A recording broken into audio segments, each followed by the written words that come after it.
Cash Flow Diary Podcast, episode 92. Congratulations, you showed up. Give yourself a high five in celebration of your success. Welcome to the Cash Flow Diary, where new and experienced investors come to take confident action towards their goals. Your host is a family man, a real estate entrepreneur, investor, coach, and instructor.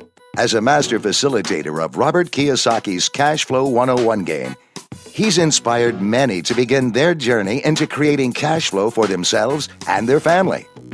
And now, here he is to offer you the tools required to earn the income desired. Your cash flow coach, Jay Massey. Hello, everyone. Glad you're here. Glad you're listening. And today is going to be something of a different show type. We want to experiment with some things. We produce a lot of content, and I'm sure, a lot's a relative term, but many of you may, or maybe you don't know, that we have a web show that I do, and I record it live every Tuesday, or I should say most Tuesdays, at 4 p.m. Pacific time. And what I do is I just answer the questions that are sent in to us. I just answer questions. That's really all I'm doing. I'm answering your questions as you guys send them in. So when you guys send in those questions, we answer them. We do the best that we can to get as many of them answered in the time that we have allotted. And I figured that there could be one or two of you who didn't know that this existed for you. So I wanted to give you a quote unquote sample, the best I could. It's an audio sample, if you will. So what we've done is I'm just putting together this particular episode to see if you guys want more of your questions answered. Because if you do, the way to do that is to go over to cashflowdiary.tv/updates. Cashflowdiary.tv is where we actually broadcast live at 4 p.m. Pacific time. And if you go to cashflowdiary.tv/updates, what it'll do is it'll put you on the list so that when the show is happening, you'll have an opportunity to submit your questions, because we always send it out and we say, hey guys, what's your questions for the week? And when we get those answers back, that begins to formulate what it is that we talk about that particular episode. So anyway, what I wanted to do is give you a sample. It's kind of like what we do from time to time when I'm out there speaking. I give you a sample of the event in and of itself. So that's what I'm going to do here. I'm going to give you a sample. The entire episode is me answering your questions. And remember, be nice. This is done live. So when you hear me mess up and stumble all over myself, just be forgiving, if you will. Anyway, so here we go. This is for Q&A with Jay, and I want to make sure that you have an opportunity to be prepared. Like I said, go over to cashflowdiary.tv/updates. That way, if you want your questions answered live during our web show, you have a shot at making that happen. Here we go. All right, guys, gals, people of all ages, how are you doing today? I'm excited to be here. Hopefully you are excited as well. I'm looking forward to sharing with you as much information as I can in the time that we have allotted. My name is Jay. For those of you who I have not met before, welcome. For those of you in the chat room, feel free to change your names over so that I have the ability to talk to you by name as opposed to guest underscore 12123 or whatever it might come up as. So with that being said, let me quickly, for those of you who are here for the first time, give you a quick, brief update. My name is Jay. Been a real estate investor for a little while now. A few short years ago, my wife and I, we started in what many would call a less than advantageous position. We were squatting a bank-owned property. She could not eat or drink. I could not walk or talk. She had a condition known as hyperemesis. I developed a condition known as pleurisy, and I was born with asthma. All that put together made it very difficult. That's how we ended up squatting a bank-owned property and selling our own personal possessions on eBay, trying to make ends meet. And a friend came to us and said, hey, you should become a real estate investor. So with a credit score of 398 and barely $75 put together is how we started. And we've managed now to do hundreds of transactions in multiples of different states. Many of you watching have now participated with us in various different transactions. We've got multifamily buildings. We've got commercial buildings, a cell phone tower, building a resort internationally. And we do this to help you get as many questions as you possibly can answered. We've got a number of questions today I'm excited about. So let's take a look at that. Let's see. Yes. One quick thing before I forget. For those of you, you may want to go over to the Cashflow Diary Podcast.com, cashflowdiarypodcast.com, because I promise you, I want to have as much time as I possibly could to get all of these answers done for you, but I don't. But I hopefully occasionally get more time there. And those of you who are possibly a part of some of our private coaching groups and things of that nature, you have the ability to get more of your questions answered that way. In fact, I got to tell you some good news. Good news is a lot of you are sending in questions. That is awesome. And I love how deep and detailed they are. That's perfect. Here's the bad news. We've instituted a new rule. I can spend no more than 5 minutes on any one question because there's so many questions, and I'm doing my best to get to as many of you as I possibly can in the time that we have. That's what we've got. So you've got 5 minutes of my time is what we're going to be talking about when it comes to asking questions. So let's look at some of the questions. Oh, you know what? Before we do that, let me check the chat room to see if there are chat room. Where'd the chat room go? That's not the chat room.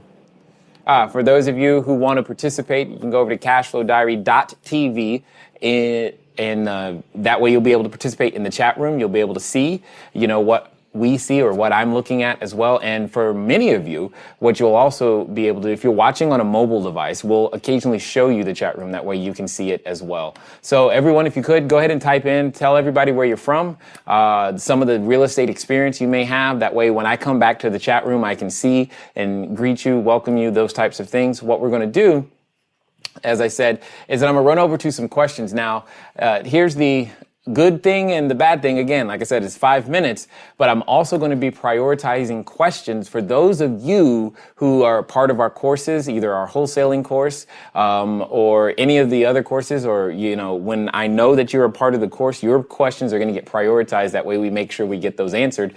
And then we get to all the other ones that have been sent in as well. So let's see. I know we had a question because I've been talking to yes, Jackson, and I'm sure you're watching, Jackson, because you've been pretty good about that. I think his major question was, where did it go? Oh, yes. Are you supposed to write initial offer and email the seller first, or follow up with a phone call and find out the why? And here's what I'm going to say to you, Jackson. This is how this is done. Your business plan is always done in this order. 3, 4, 5. And these are the 5 questions. Did you start the timer? These are the 5 questions that you must answer, and in this order. Why, what, when. I bet you this 5-minute clock focuses me or something. It makes me answer faster and clearer. Why, what, when, who, and then how. Okay? So you've got to get those questions answered. Those are the types of things that you want to have answered before you actually put the offer in. I want you to get on the phone. I want you more time on the phone than having written offers out there. I would rather you make 100 phone calls and talk to 20 people, and of those 20 people have 10 offers than, hear me clearly, I'd rather you do that than to write 100 offers and never talk to anybody. Yes, 100 offers is great. I'd rather you talk to the person, because what you must learn is to uncover. Here's the secret to getting business done, because you're still in our wholesaling program. The secret is to uncover pain/problems, and then later present your solution. And these are the types of questions you're going to be asking. You're going to be asking the why, what, when, who's, and how's. And you want to find out those 3 things that you've been learning. We all know that we must know, are they ready to do business with you now? Can they do business? And are they willing to do business with you? That's what you've got to find these 3 things out as well as get this information so that you can go out there to write the offer. So I would rather you than writing. I'm again, man, I can't tell you how proud I am. I'm very excited to know that you keep sending in, you keep connecting, you keep contacting us, letting us know this is the progress that you're making. This is what's going on. I totally appreciate your commitment. That's what I love about people. It's why you're part of the reason I do this, just so you know, is because I want people to go out there and have different results, different actions, and you believed in yourself enough and you trusted us with our education to go out there and make some stuff happen. I'm excited about it. Keep going, but that's your answer. Make the phone calls first. How much time do I have left? Did I do it? 3 seconds? 3 left. Oh, 3. Oh, goodness. All right, so let's go to the next question. Got it. So this next question also comes from someone in our wholesale course, and she was asking about the math. And I call it simple, basic math when it comes to trying to analyze what a property might cash flow and or how to predict what that looks like. So here's what I mean.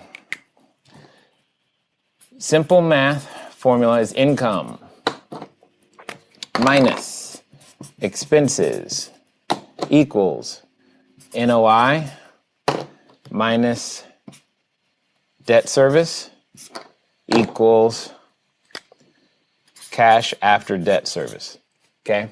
That's the formula I like to use. That's the formula most people use. And I'm going to just show you how this applies. So, especially when you're trying to figure out, you're trying to make that is this property worth pursuing or not type of decision. So go, no go. Eventually you'll get to the point to where you can do this in seconds as opposed to it taking a long time. So let's say, for example, the property rents for $1,200. The expenses, I'm going to automatically calculate at half that number, which by default means half is left because I'm doing subtraction here. Okay, hopefully that makes sense. And then, even though I don't have the financial calculator out right now, but we will later, right? We're just going to say that for debt service, principal and interest, we're allocating $300 on a monthly basis towards that, which means, in general, $300 is what's left over.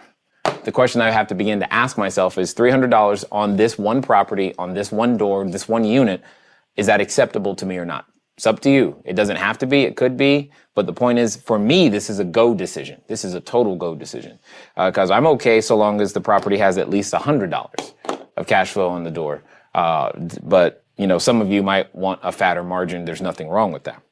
Then when I interpret this information, here's what this means. This means that if the property rents for $1,200 and I manage it so that I'd spend no more than $600 a month in expenses and make sure that my mortgage payment's no more than $300, then you have a good shot at being able to make this property work.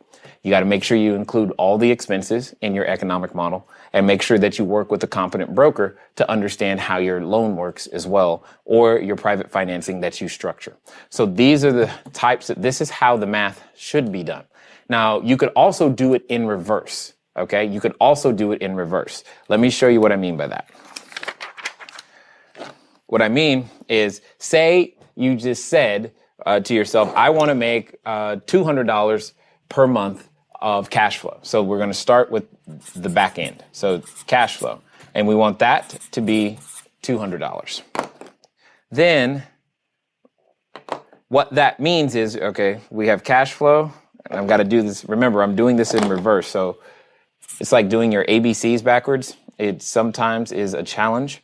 So you're actually adding the debt service back to come up with a new number. And that new number is going to be the NOI. And then you're going to add the expenses back to come up with a new number. And that new number is going to be the rent or the income for the building. Now, in our previous example, what we used is we used a 50% expense ratio and a 50% debt service ratio. So meaning half we used a debt service coverage ratio of 2, which is the same thing as saying that half the payment or half the net operating income is equal to half the net operating income is equal to the debt service. So that's what we're talking about here. So here's how that breaks down. what I'm going to do is I'm just going to add the same number to itself. So 200 plus 200 is going to give me 400. 400 plus 400 is going to give me 800. This now tells me, according to this formula and this way of thinking, if I'm looking for properties that have $800 a month of income, $400 a month of expenses, 200, and I can get a loan or private financing in the form of $200 a month payment or less. This is all what we're talking about here. So you could use the formula either way, but you can use this formula to figure out how to communicate with the realtor, how to figure out, how to communicate at networking groups. When people ask you, what are you looking for? These types of numbers help you. So hopefully, I think that was Katie's question. Hopefully that helps you, Katie, right there. All right, so let's get over to the next question.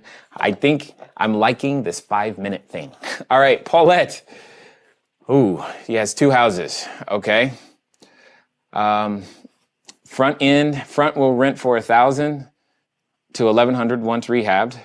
Back will rent for $700 to $975. Rehab will be approximately $60 to $80 per square foot. I'm going to assume, Paulette, that we're talking dollars because I don't know. You could be from another country. So I'm going to do everything in US dollars just so that I'm thinking, and I'm not, because you're talking about square feet. The higher range, if I have a contractor do the work. The front of the house is 1950, still has original crown molding and no mold. Newer roof. Back of the house was burned by vagrants. Yes. Not a hot fire as far as I can tell, and it appears not to have any foundation involvement. Okay.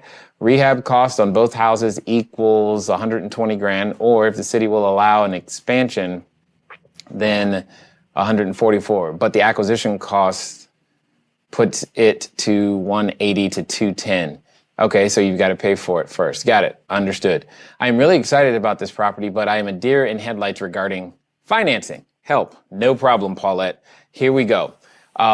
The couple of things that I want to stress to you, Paulette, is that I get this question a lot. Many people, they can find these deals, they get this information, and they're not quite sure how to organize it such that it becomes a deal. And then once they do, you're getting close to that. You've organized the information so that you can begin to see what you need, the $180,000 to $210,000.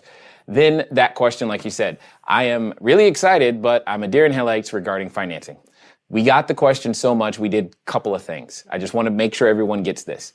One, we ran a private mastermind group, and we don't do those all the time, but we do them live, and I take a group of people and I teach them how to raise private capital for their deals very much like this one. And 2, while I took those individuals through the group, we call that season 1, if you will. So through season 1, we recorded everything that happened, how they responded, their questions, their answers, how much capital they raised. And in this first group, those individuals raised on average $100,000 over the 12-week period. Here's the good news for you. We've packaged that up. We have a new product that's going to be coming out. And if you want to get more information about that product, you want to know that we're going to be doing a webinar on Thursday. What time on Thursday? 5 p.m. Pacific time. Thursday, 5 p.m. Pacific time. And what you're going to want to do is you want to put that in your calendar and come right back here so that you and I can talk about specifically how to raise capital. Because the answer I'm about to give you isn't going to make as full sense as I'd like it to, because again, I've only got 5 minutes and you need more information than just what I'm sharing with you right now to make that happen. All right. So for everybody, if you want to learn how to raise capital, we're going to be doing a special webinar this week on that very topic. Additionally, I should say that for those of you who already have a copy of my book, if you, again, I'm turning back to the profit analysis quadrant, again, to page 269. The book is Cash Flow Diary, 10 Steps to Creating Wealth in Any Economy. This is the answer, by the way, Paulette. Understanding how to use that tool is the answer to your question. So watch this. So here's what you're telling me. You're telling me that you can buy this property for a price, and then you're saying that we've got to take that price and we're going to improve on it, and that's great. And then what we're going to do from there is that after we improve on it, it sounds like I'm going to assume you want to rent it because you started talking about rental information and rental numbers. So I'm going to do this from that standpoint as if you are just going to keep the house and rent it. So let me pull up the calculator so that everybody can see that. Oh, wrong screen. Oh, that didn't work.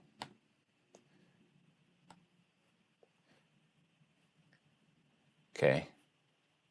Now, there we go.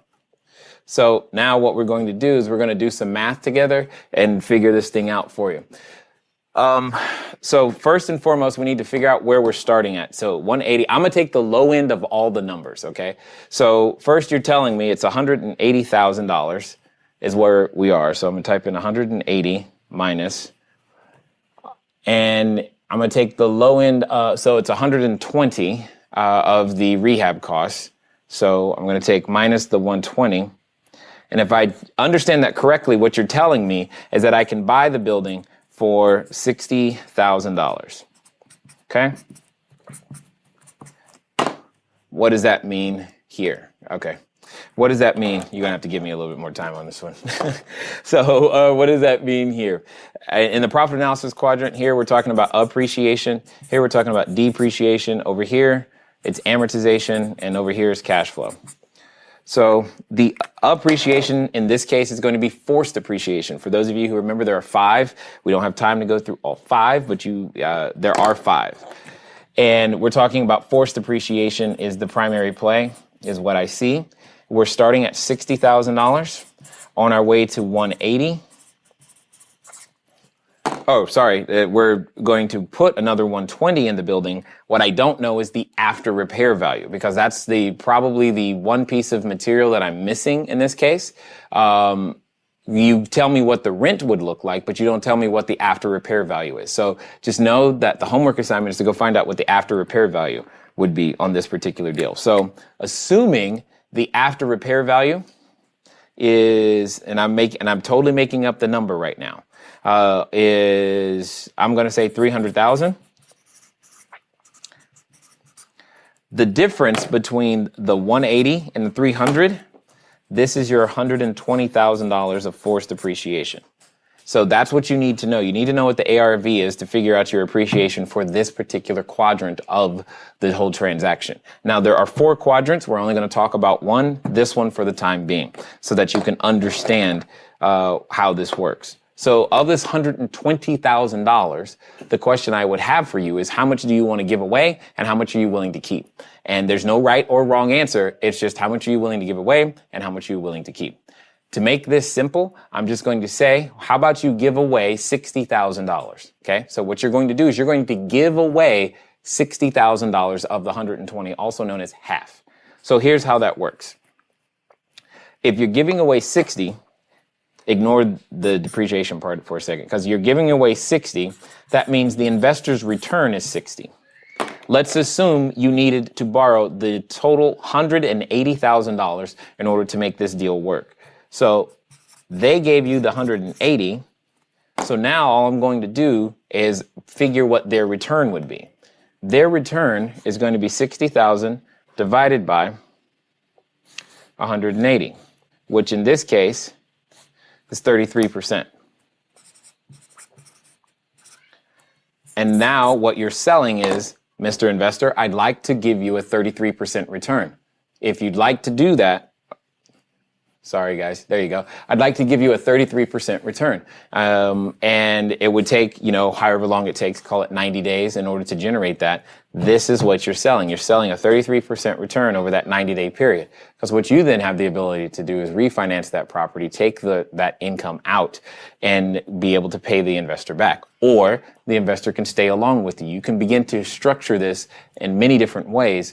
But this is the technical part of what I say once I've found the investor, once I've qualified the investor, once we've sat down and we've gotten to know each other a little bit and I've found out what it is that they're looking for. These are the series and steps of processes that you must go through before you get to this conversation. But once you get to this conversation, this is exactly how I do it. And that's what we're going to be talking about again on Thursday at 5 p.m. For those of you who have the ability to be here, you should, so that way we can educate you a little bit more on how to raise private capital. All right. Whew. I know that was more than 5 minutes. Let's see. Jackson. Hey, we already got that one. Excellent. John, over the past 3 months, I've been diving into, oh boy, I'm becoming more financially literate. Yay. You graduated from Virginia Tech. Excellent. I can already sense that working in the what? 9 to 5 is not where you plan on being. No down play on the 9 to 5, but I want to be able to create passive income for myself and my family. Understood. More time, girlfriend, daughter, family, volunteer groups, etc. I have to rearrange numerous arrangements, canceling people, do my work schedule, and I have, yep, I understand. I'm willing to learn, and I'm a firm believer in baby steps. That's good. The one thing I have a difficulty with is actually stepping out and making the bold move of just doing it. I'm going to assume that was very new to real estate and want to learn as much as I can, but I understand the best way to learn is by doing. I just want to make sure that I have enough knowledge, okay, to get me started. I'm very interested in learning about real estate wholesaling, okay, and how I can use that to my advantage. I really just want to know a good place to start and what are some of the basic things I need to know to begin getting my feet wet with real estate. Thank you for your time. Have an awesome day. Be great. Be great. That's the hard part. So let's see if I can't figure this out for you. Some things that I want to say to you, though, is you mentioned that you said this word, this combination, this phrase. You said enough knowledge. My question to you is, how do you know when that is? How do you know when you have enough knowledge? I'm not sure I have enough knowledge. I don't know that anybody ever stops learning. And part of what you're saying, I think, is also true, is that you can't just learn from books. There's two concepts that Jeff Olson talks about. Jeff Olson, in his book, The Slight Edge. The Slight Edge. And in The Slight Edge, he mentions the two different things about the idea of, book knowledge as well as action knowledge or knowledge that comes from experience. And you've got to mix the two together. And sometimes it's okay to go out there before you think you have enough knowledge. In fact, I often tell people to start before they're ready. Jackson here is an example. He's been, I think, 7 or 8 weeks now into the process, and he's already writing, a number of transactions or a number of deals, a number of offers every week. He knows how to do that. He didn't start that way, but it's been a process, and he's been going and moving at what I call the speed of instruction. Unfortunately, most of us are uncomfortable moving at the speed of instruction because we want to know the whole steps. We want to know everything before we take the first step. And what I'm saying to you is go take that first step, because that first step is, after that first step is where all the real learning truly, truly begins. And until you do, you're just going to be stuck. And here's what I'm going to say to you that you may or may not like. But again, my job is to be a coach, to possibly prod you, nod you, maybe even make you or some of the people watching angry so that you actually go out there and get something done. What I mean by that is simply this. Fear does a number of things to us. Okay? It does them in a particular order. And I want to say this to you clearly. Fear first it disguises itself, then it divides us, and then it destroys us. Disguise, divide, destroy. That's what fear does. And right now, one of the more popular disguises for fear is, I don't know enough yet, so I can't get started. It's the first thing I recognize when I'm reading your thing, and I'm like, oh boy, I know what that sounds like. After the disguise, the divide happens. It becomes those who take action and those who don't. And then because those who take action achieve a result, those who don't also achieve a result. It's just one that they don't want. And then this divide begins to happen. And then over time, what happens is that those who take action, they're moving towards the things that they want. Even if they have failure events, those who don't are moving away from the things that they want. And it's just imperceptible, and it happens slowly, and it happens over time. And my counsel to you is to go take action, to put fear in the back seat. It doesn't mean that you're suddenly, unafraid. It just means that you're willing to take action in spite of the fact that you are afraid. And my friend, that's what I want you to do. You can do that. A really good example is there's a webinar just below this video that you have the ability to click and register for. That'll help teach you the basic concepts of wholesaling and help you the same way that we've been able to help Jackson and many others, Katie and many others who are probably watching right now as well, because that's what I want to do. That's why I do this, is to help people get beyond all those things that tend to lock us up and keep us small and not ever exercising our greatest selves. So I'm going to check the chat room. Let's see what you guys have to say. Oh, always remember to put the marker cap back on. Let me tell you that. So let's see what you guys got to say here. Where's the chat room? Whoa. All right. Afternoon, Jay. Could you explain the offer process when writing off? Yes, we talked. Hey, Jackson, good you're here. What are your thoughts on raising capital with family members? Good question, Mike. Good question, Mike. Mike, and what's interesting to me is that Mike was one of the participants in the live mastermind group. So that's good. Hopefully, Mike, you are still out there using the information. As far as raising capital with family members, I don't mind it per se. It's just that none of my family members have any capital. You know what I'm saying? So with that being said, you've got to ask yourself, do you actually want your family members understanding and knowing how much you earn? Is that comfortable for you? If the deal goes south, is Christmas now going to be less than amicable? And everyone needs to be very, very hyper clear. You don't need to give them any sort of discounts. In fact, in many ways, you need to make them jump through more hoops and have tighter policies and tighter stringent rules when dealing with family members. So those are probably the biggest counsels pieces that I would give you, because you're going to see these people all the time. And when you see them, you want to make sure that you're in a position to where you actually you don't want to hide, regardless of whether it goes well or whether it doesn't. So let's see. What else we got? Family members got it. Thanks, Jay. I am raising private capital via someone's 401k plan. Sandy, I got plenty of thoughts on that. It's actually one of the primary strategies we use in the webinar that's coming up, talking about raising private capital. I've got lots of thoughts because that's been the primary source. I love how many questions you guys have about raising private capital. I'm hoping that means all of you are going to be there Thursday, 5 o'clock. Make sure that you put it in your calendar. Move at the speed of instruction. Open up iCal, because you all should be Apple users, by the way, just so you know. My personal slant and bias. You open up iCal, type that thing in there. 5 o'clock, we're going to be going through your questions, all right? And come back here to cashflowdiary.tv so that you can see it 5 o'clock Thursday. Be here so that I can answer more of your questions, specifically as it relates to private capital, and you can find out the details of our new Raising Private Capital product as well. Okay, let's see. When dealing with, it scrolled on me. When dealing with structuring a purchase money mortgage, first of all, Jackson, right there, I'm already excited. You're speaking my language. You're actually using the terms. When dealing with purchase money mortgage, one of the benefits to the seller is owning a note for income without having to deal with taxes, utilities, tenants, etc. Yes. But if the seller were to agree to take on the management for a fee, wouldn't he then still be responsible for tenants and repairs? Would the only benefit for them at that point be not paying PITI? Got it. Yeah, that's why I don't think a seller would ever do that. They typically, if I'm going to offer someone a purchase money mortgage, it's because they are tired of the management part. They don't want to be dealing with the tenants and toilets and stuff like that. They just don't want that. So I don't ever see that going down. It could, I guess, but I don't see that going down. But yes, your understanding is 100% correct. Is that Nickel? Nick, I'm sorry if I'm butchering your name. I'm doing the best I can. Read your book. Good stuff. Thanks. Hey, Mike, if you could put an ad on your vehicle regarding raising private capital, what would it say? Mike, I like you. You are a genius in so many ways.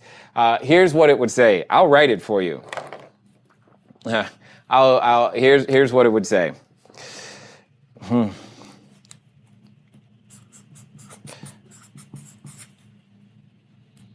Need deals? I'm totally making this up, by the way. Got money? text money to 949-682-3565. Now, I know that sounds funny, but that's actually a live number. For those of you who want more information about the Raising Capital product, you can see I'm excited about the product because people have been able to raise capital. Sep, who's in the chat room right now, I saw his name, was by far the clear winner when it comes to getting in front of capital and being able to figure this thing out. And that's what I'm saying to you is, I'm excited about it, and you should be excited about it. But more importantly, if you've ever wondered why on earth would someone give you money? Why on earth? What problem are you solving for the person with money? That's another reason you're going to want to be on the webinar Thursday, 5 p.m. is because people with money still have problems. They still have problems. And learning how to talk to them about their problems and address them and solve them is the key. All right, so let's see. Thank you, Mike. I like that idea. Jackson, if I found a deal that was great to hold on to and didn't want to let it go to wholesaling, what would be your favorite strategy to keeping it if seller financing wasn't an option and you don't have the capital yourself? Wow, Jackson, that's pretty much everything I do right there. What are your thoughts on raising private capital if you wanted to? Oh, see, you just lost me right there. I was good until you said live in it yourself. That's the only thing. Everything else is raise the capital, but don't live in it yourself, rent it out. And if there's a place you want to live in, here's how you tackle that. You do enough of those types of deals until you have enough passive income to pay for the place you really want. Okay? And then you move there. So, in fact, I'm sure the guys here in the studio are eagerly awaiting the day that I'm ready to really move into what I really want. But until then, we're here. So, oh well. And that it is what it is. But I'm in agreement with 100% of your strategy until we get to the point and you're talking about living in it yourself. So that's where you miss. Hey, Richard in the OC. Excellent. Sandy, I was afraid to speak with an old friend about real estate investing, and I did it anyway. Yay. Guess what? She will be participating in a deal using her retirement account. That's called opening your mouth. Yes, good job. She was thrilled to do so, of course, and I shared this with the people in this room so they know not to fear having the conversation. It's just a conversation. And he's so right. Thanks, Sandy. And yes, here's the thing. An offer is an invitation for a conversation. If you can ask someone, hey, would you like to go to the movies? Then you have the ability to ask them, hey, can I use your $200,000? It's the same thing. You're like, no, it ain't, Jay. That's $200,000. A movie ticket is 40. Yeah, no, I know, 40, right? It depends on where you're going for the movies. The point is, you can ask them to go to the movies. If you have the physical ability to do that, you can ask them to use the capital because you're solving a problem. The movie solves a problem. Entertainment is usually something that we're after. We want to be entertained, so we pay for it. When you go to the restaurant, hey, let's go eat together. Okay, cool. Solves a problem. They need to eat. All of these things are things that we just don't think about in the same way. An individual, just because they have money, I've heard people tell me things like, hey, I got too much money. I don't need any more money. And those are the individuals I love working with. And what I'm saying to you is you have the ability to be in front of them. I can teach you a system that'll keep you in front of them and allow you to use it over and over and over and over again so that you can continually raise capital anytime you need it to go out there and do bigger, better, and more deals. So, let's see. Okay, let's go back over to the questions that were sent in. So, John, we are now into Debbie. I have ordered Jay's book. It's not here yet. Awesome. And I have been researching properties, especially foreclosed condos and duplexes. I want to learn how to use, seriously, other people's money. There's a group on LinkedIn where people post that they have capital for real estate. Are these legitimate? Ooh, good question. Good question, Debbie. Love it. Personally, I've not done any business with any of those. I can't say they are. I can't say they're not. What I can say is this. Even if they are, I would still rather deal with someone I could see face to face. I could hear and talk to a real person because they're going to have a little bit more stringent requirements in terms of the box. So let me tell you what I mean. And we're kind of getting ahead of ourselves here a bit, in the sense that for those of you who are coming on Thursday at 5 p.m. To cashflowdiary.tv to watch the webinar on raising private capital, this is some of the stuff that we're talking about. So there are different sources of capital, right? And not all capital is treated equal. Not all capital has the same amount of requirements. Not all capital has the same amount of restraints. Like, many of us are familiar with banks, right? Banks typically use this FICO. That's their box. Their box is a FICO, and that's what they use. Sometimes you're familiar with places like angel investors, right? And their box is whatever they want it to be. You know, it's usually a cause, it's more cause driven, not always financially driven, etc. And then we've also got VCs, right? Venture capitalists. And they've got a completely different box. And then we actually have the person that I'll teach you to find is the private investor. And they've got a box. That box, my friends, is what I call investor identity, and you've got to learn how to recognize and understand that box. Failure to understand that box is why you don't have access to the capital from these sources. Once you understand that box, they'll give you all the money that you could possibly use once you understand it, and that's the key. One of the many keys. We've got it's 8 keys to being able to get access to raising private capital, and this is what we're talking about. So understanding their investor identity is very, very huge. It's very, very important for you to do. And that's why you must begin to understand it. So these people in LinkedIn, they've got a box. The challenge is the person on the phone is probably not the one that's controlling the box. And that's what I want to do. I want to be as close to the person controlling the box as humanly possible. I can't get much further away than when it comes to banks, because banks just doesn't somehow make it work right. And they've got their own box. It's predefined. It's very stringent, the way that they do things, and it doesn't typically fit what you and I are trying to do as investors. So learning to find the private capital is a good idea. It's better for you to figure out ways to attract the capital to yourself than to go to someone advertising for capital. Because if someone is advertising, I've got money, bring me your deal, their box is by default going to be narrower, usually, than what you're looking for. So hopefully that helps. All right, let's go to the next question. Or hold on. It looks like there's a question in the chat room.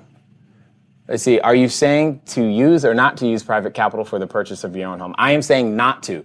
I am saying not to. I am saying not to. Hey, don't do it. Okay, that's what I'm saying.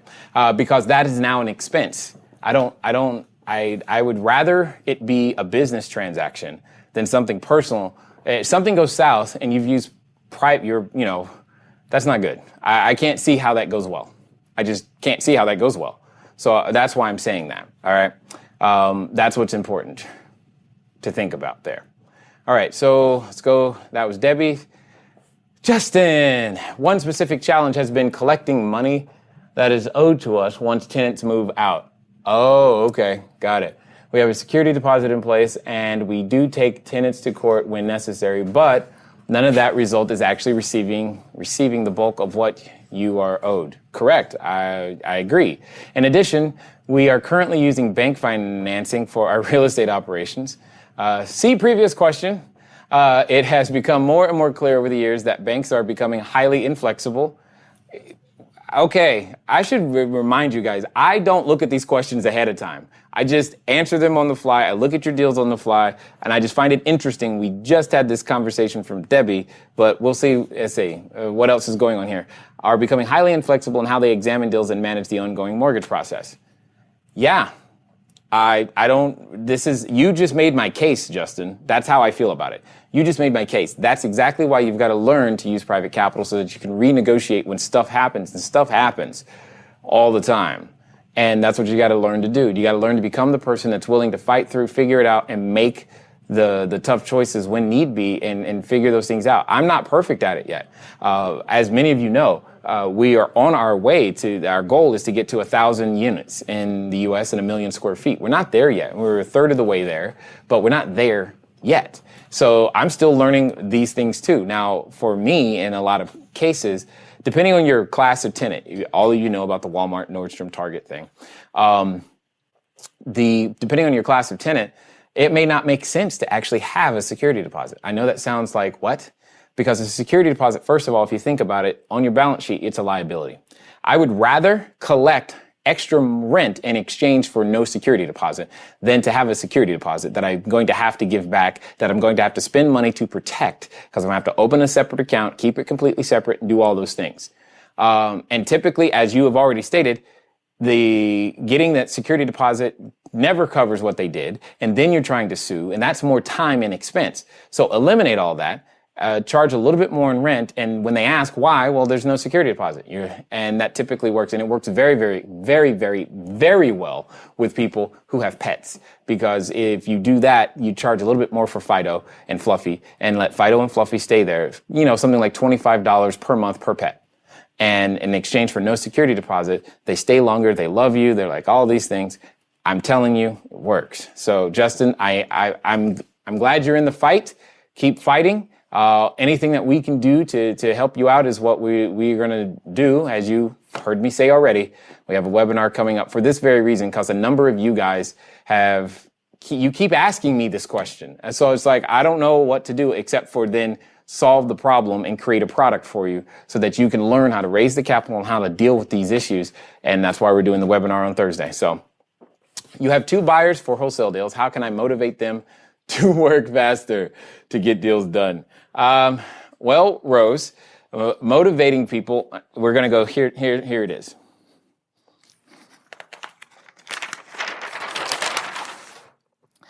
I'll explain this more fully, but I was talking to Jackson earlier. So Rose, now I'm going to talk to you. And remember, it's these 3 things. It's now, you can, and the rest of it, so it says 1, 2, 3. Sell me something. Now you can sell me something. For most of us, we're selling too soon in our sales cycle, okay? And what that means is that you don't know why they would move now. That's why they're not moving now. You don't know why they would do business with you, which is why they're shopping it around and talking to other people. You don't know if they have the physical ability to do business with you or to do business in general, which is why when it comes down to closing, they keep saying, well, let me talk to this person, let me talk to that person. You're not asking these questions. You're not asking and here's the key to urgency. The key to urgency is to understand if they're bleeding. You're like, what? Here's what I mean. Many of you right now watching this, you may have something wrong in your body. So I'm just going to use your physical body. And inside your physical body or on your physical body right now is something that you know is there, but you haven't gone to the doctor for whatever reason. Now, you wait until that something swells, changes color, starts leaking, and then all of a sudden, it became urgent, didn't it? And you know what you do? You get on the phone, you call the ER, and you head out, and you get it handled. That's the point. It wasn't urgent enough yet for you to do something now. So when we're dealing with investors, we've got to understand, why on earth do you want to be involved in real estate investing? One of my most favorite questions that I often tell people to ask, and I kid you not, it works. It's really why. You ask any question. My favorite one being, have you ever considered getting involved in real estate investing? Then when they answer, you go, really why? In that chain of questioning and understanding that is how I've been able to pull together a bunch of resources to go out there and do business. My point in saying this to you, Rose, is that you haven't done enough questions to find out if they're bleeding. Therefore, they see no reason to move today, because moving today is no different than moving tomorrow. So the question is, why? You need to know it. And because you don't know it, they can take their time. Okay? Let's see. Is that in the chat room? Tiffany, we'll get to your question in a second. Let's see. Whoa. What is this? Okay. Do you or have you been a member of any networking groups? Yeah, Mike. And no, I don't use a Wyoming entity at all. I have been a member of BNI, That was a long time ago. But those structured networking groups are great places to go for those learning how to network, because they'll teach you, which is great, especially BNI. I like that one a lot. So that's a very simple question, easy to answer.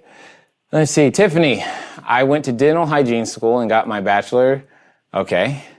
I'm currently working as a hygienist in Las Vegas, also known as Lost Wages, Nevada. I am making decent money, but my mom owns her own real estate and property management company, and I have been wanting to get involved with buying rental real estate and real estate investments, but I'm worried that my degree will go to waste.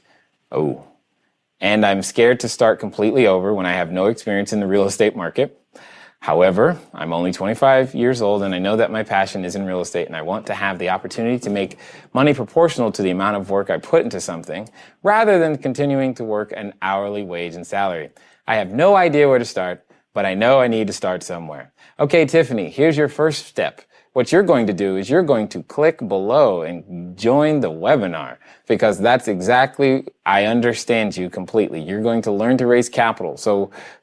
And you're going to learn to do wholesale transactions like Jackson. This is getting started. Now, that's the short version. Here's the truth of I'm going to tell you what you don't want to hear.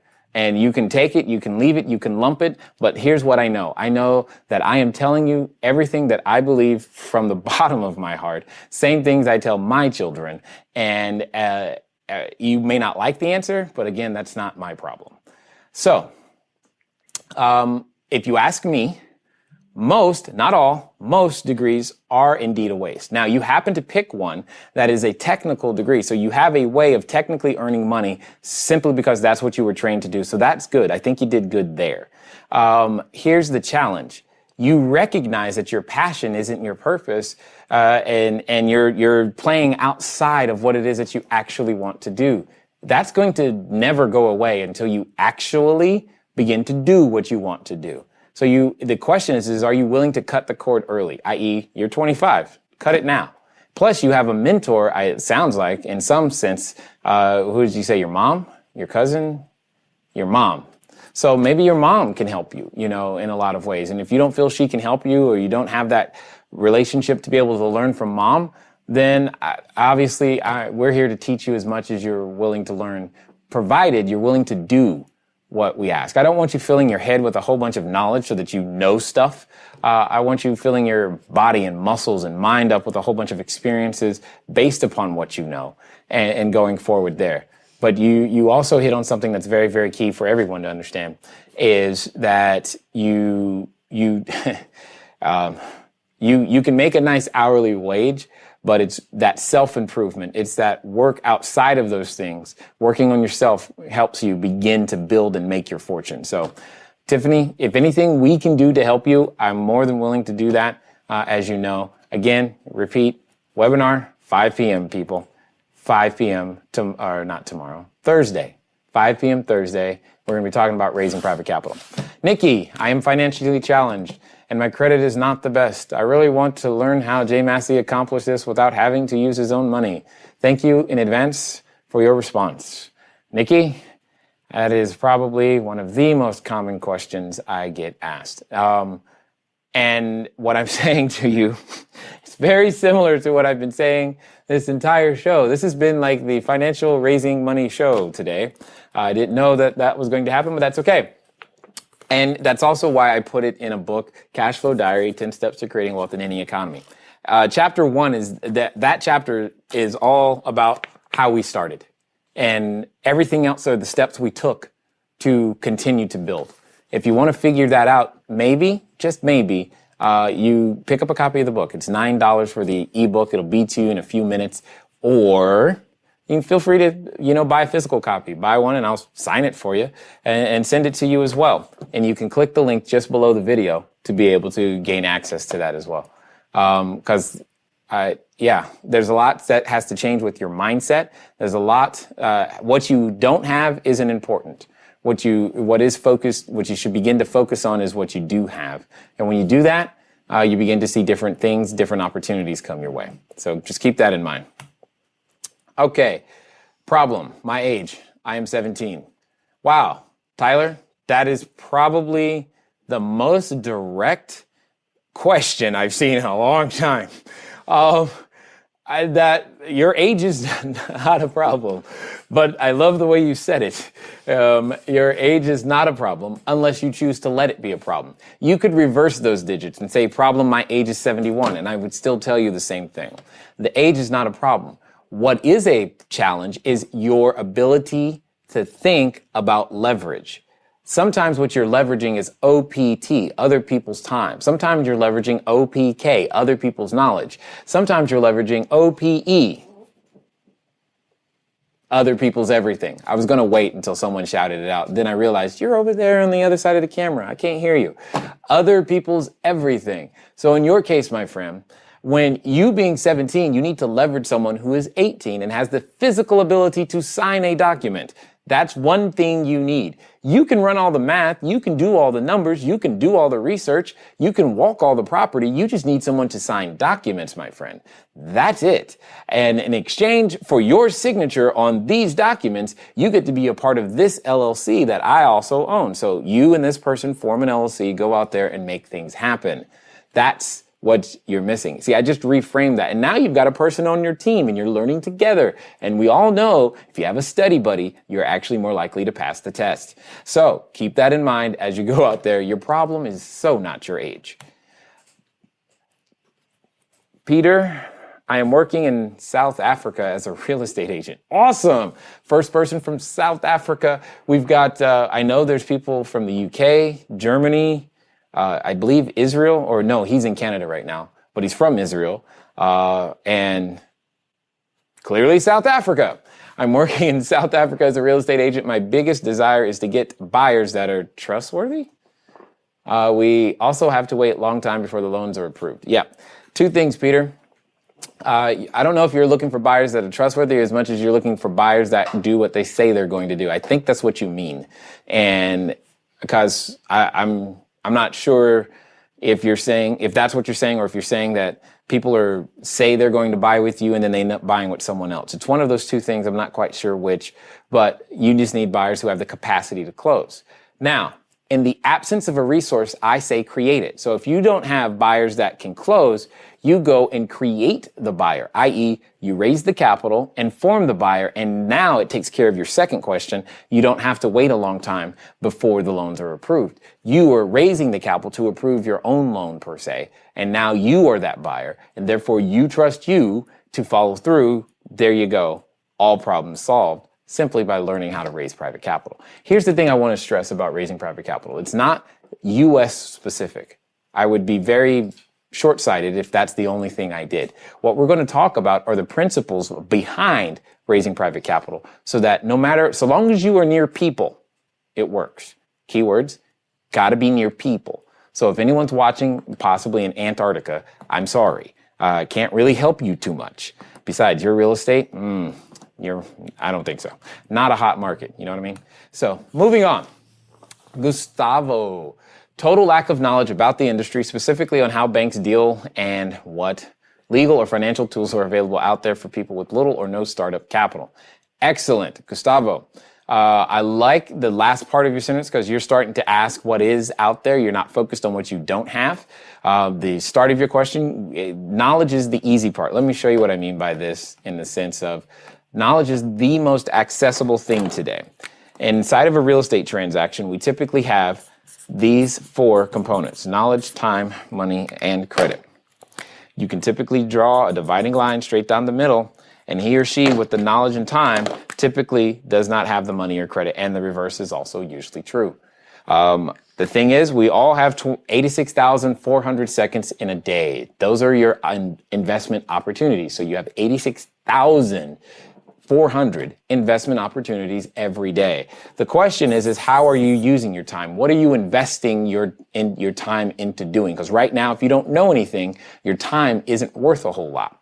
The thing is, by learning to apply the correct knowledge, you can eliminate the need for credit. And what happens is that as you do that, you learn how to find the money. And what you must then begin to make sure that you are doing is investing your time. That's supposed to be a clock. That didn't come out at all. You're investing your time in gaining more knowledge, talents, and skills. And that's pretty much what we do and why we do what we do at the Cashflow Diary. That's why you're watching this show. That's why you're sending in the questions. That's why. That's why the book exists. That's why, guess what? Tomorrow there's a webinar, 5 p.m. And don't forget about that. I said tomorrow again, didn't I? Okay. Thursday, 5 p.m. Thursday, 5 p.m. Put it on your calendar. Maybe I should put it on my calendar.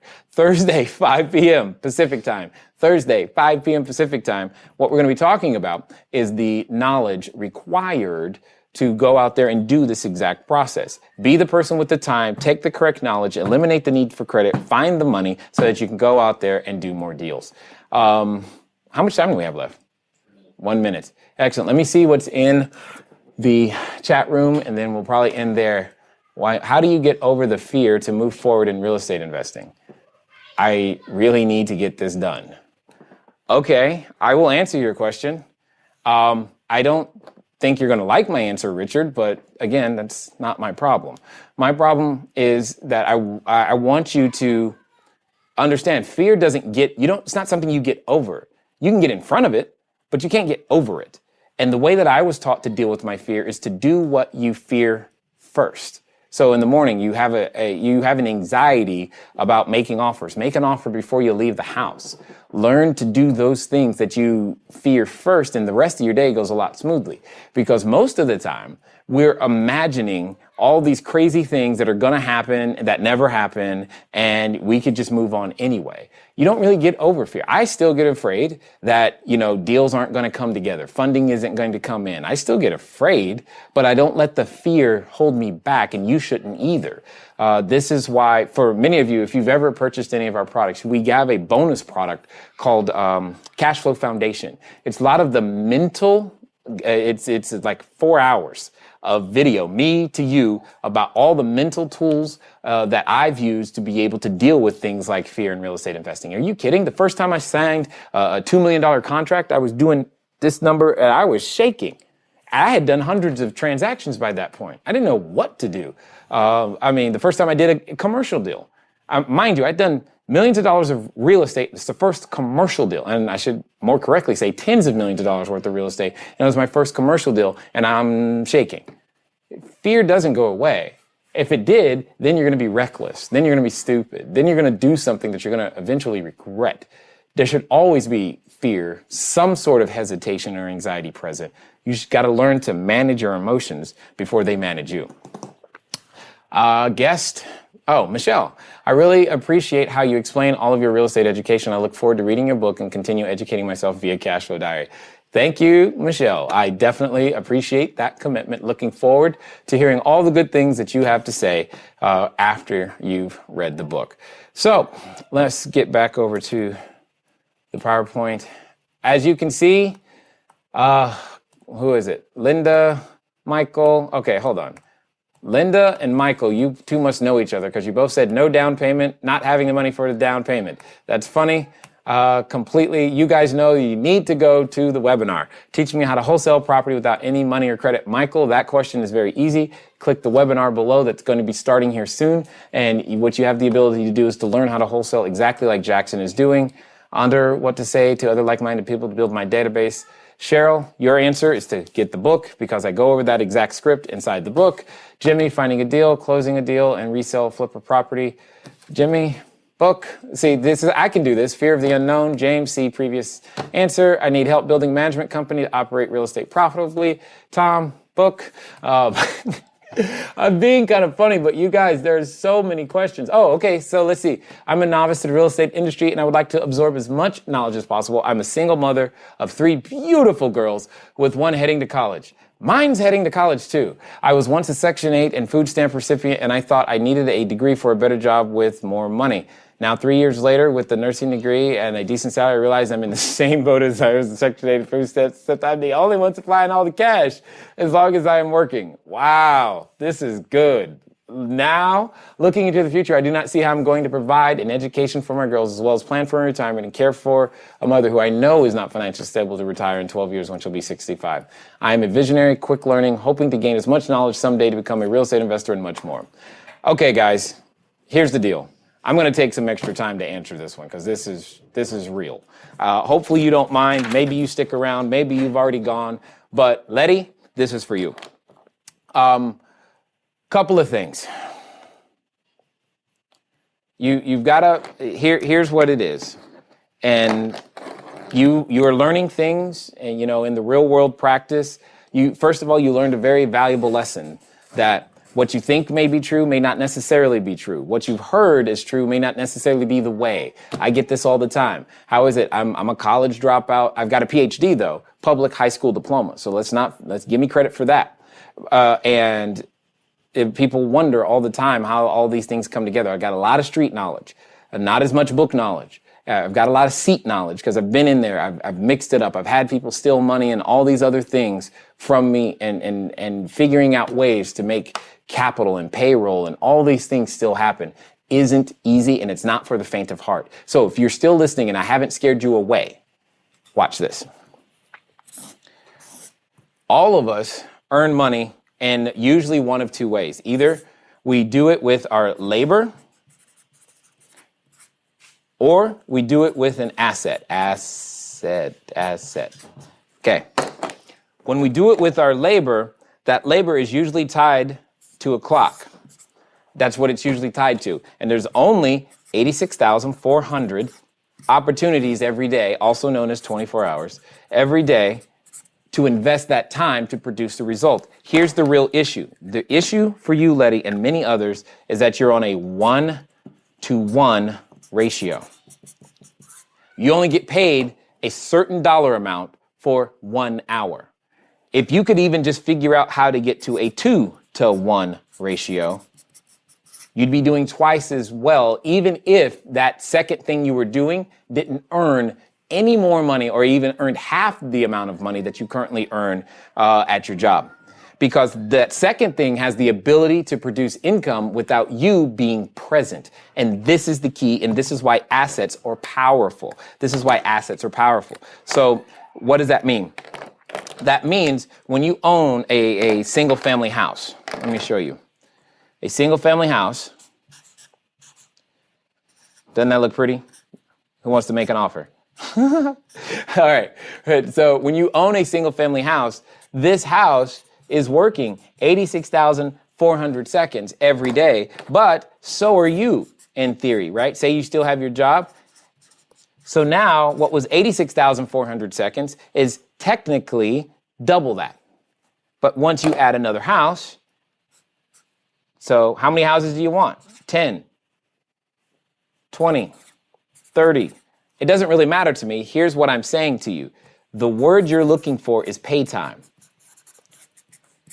And this is part of the bonus material that we typically have, but whatever. Pay time. Pay time is simply that time you spend in front of or on the phone with a prospect or a customer. When that prospect or a customer is using your service, that's pay time. That's what I'm talking about.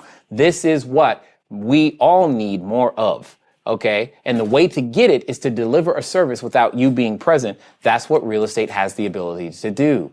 You've got to learn how to gain control of these assets using none of your own money or credit or using other people's money so that you can go out there to begin to build this.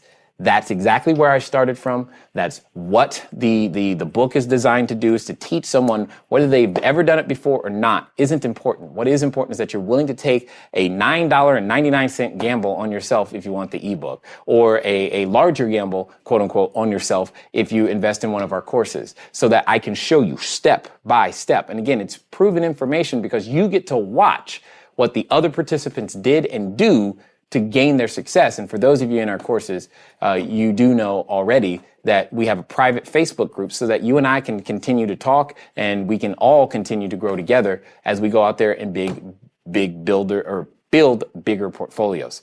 So Letty, I hope you're watching today. I really do, because I understand exactly how you feel. You feel trapped all over again. It's because you were still, even though, yes, you had more money, yes, you did some things, you're still on the 1-to-1 ratio. And the sooner you can disassociate yourself from that 1-to-1 ratio, I think you'll begin to see different results.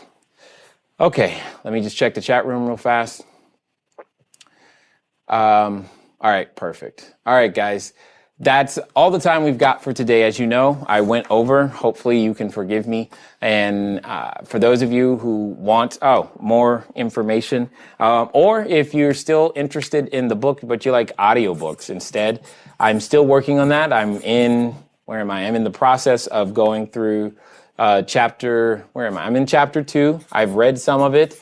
This is a very challenging thing to do, but if you want to make sure that you're on the list to be notified when the audiobook becomes available, you can send a text message there, or you can go to cashflowdiary.com/audio. It'll do the same thing as well. Again, I look forward to seeing you guys Thursday, 5 p.m. Pacific time, U.S. Pacific time, all right?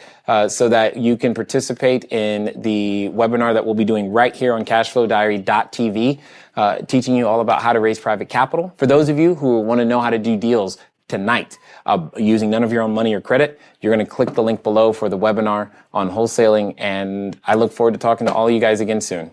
Until next time.